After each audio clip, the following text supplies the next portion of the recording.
Hi Sajeev. ഞാൻ ഒത്തിരി tooth paste ഇവിടെ നിരത്തി വെച്ചിട്ടുണ്ട്. ഈ പേസ്റ്റ് യൂസ് ചെയ്യാനായിട്ട് അവരുടെ കമ്പനികളെല്ലാം തന്നെ ഓരോ രീതിയിൽ നമ്മളോട് റെക്കമെൻഡ് ചെയ്യാറുണ്ട്. പക്ഷേ ഞാൻ നിങ്ങളുടെ മുന്നിൽ റെക്കമെൻഡ് ചെയ്യുന്നത് ആംബിയുടെ ഗ്ലിസ്റ്റർ ടൂത്ത് പേസ്റ്റുകളാണ്.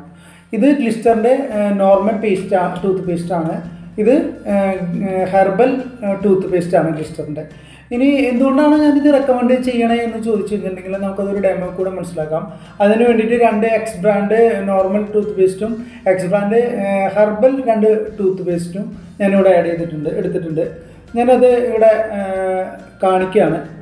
ഇവിടെ നിലത്ത് ആഡ് ചെയ്യാണ്.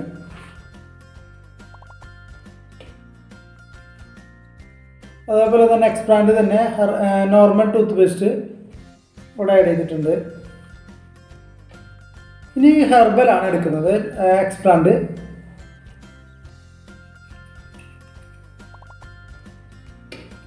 ഇതും എക്സ് ബ്രാൻഡ് ഹെർബലാണ്.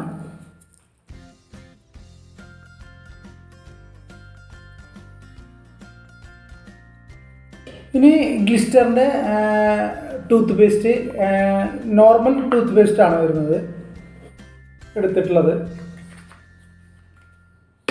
അതേപോലെ തന്നെ ഗ്ലിസ്റ്ററിൻ്റെ നമ്മുടെ ഹെർബൽ പ്രൊഡക്റ്റാണ്.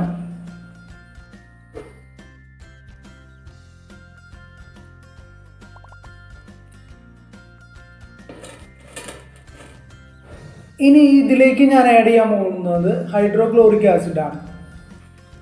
ഹൈഡ്രോക്ലോറിക് ആസിഡ് ആഡ് ചെയ്യുമ്പോൾ എന്ത് സംഭവിക്കുന്നത് മാത്രം നോക്കാം. നമുക്ക് എക്സ് ബ്രാൻഡിലേക്ക് ആഡ് ചെയ്തപ്പോൾ കണ്ട ഇത് നിറഞ്ഞ് പതഞ്ഞ് പൊന്തുകയാണ്. അതായത് കെമിക്കൽ എഫക്റ്റ് അത്രയും കൂടുതലാണ്. അതേപോലെ തന്നെയാണ് ഇത് ഹെർബലാണെന്ന് പറയുന്ന എക്സ് ബ്രാൻഡ് 2 പ്രൊഡക്റ്റിലേക്കും ആഡ് ചെയ്യാണ് ഹൈഡ്രോക്ലോറിക് ആസിഡ്. അവിടെയും അതേപോലെ തന്നെ നിറഞ്ഞ് പതഞ്ഞ് പൊന്തുകയാണ് കാണിക്കുന്നത്.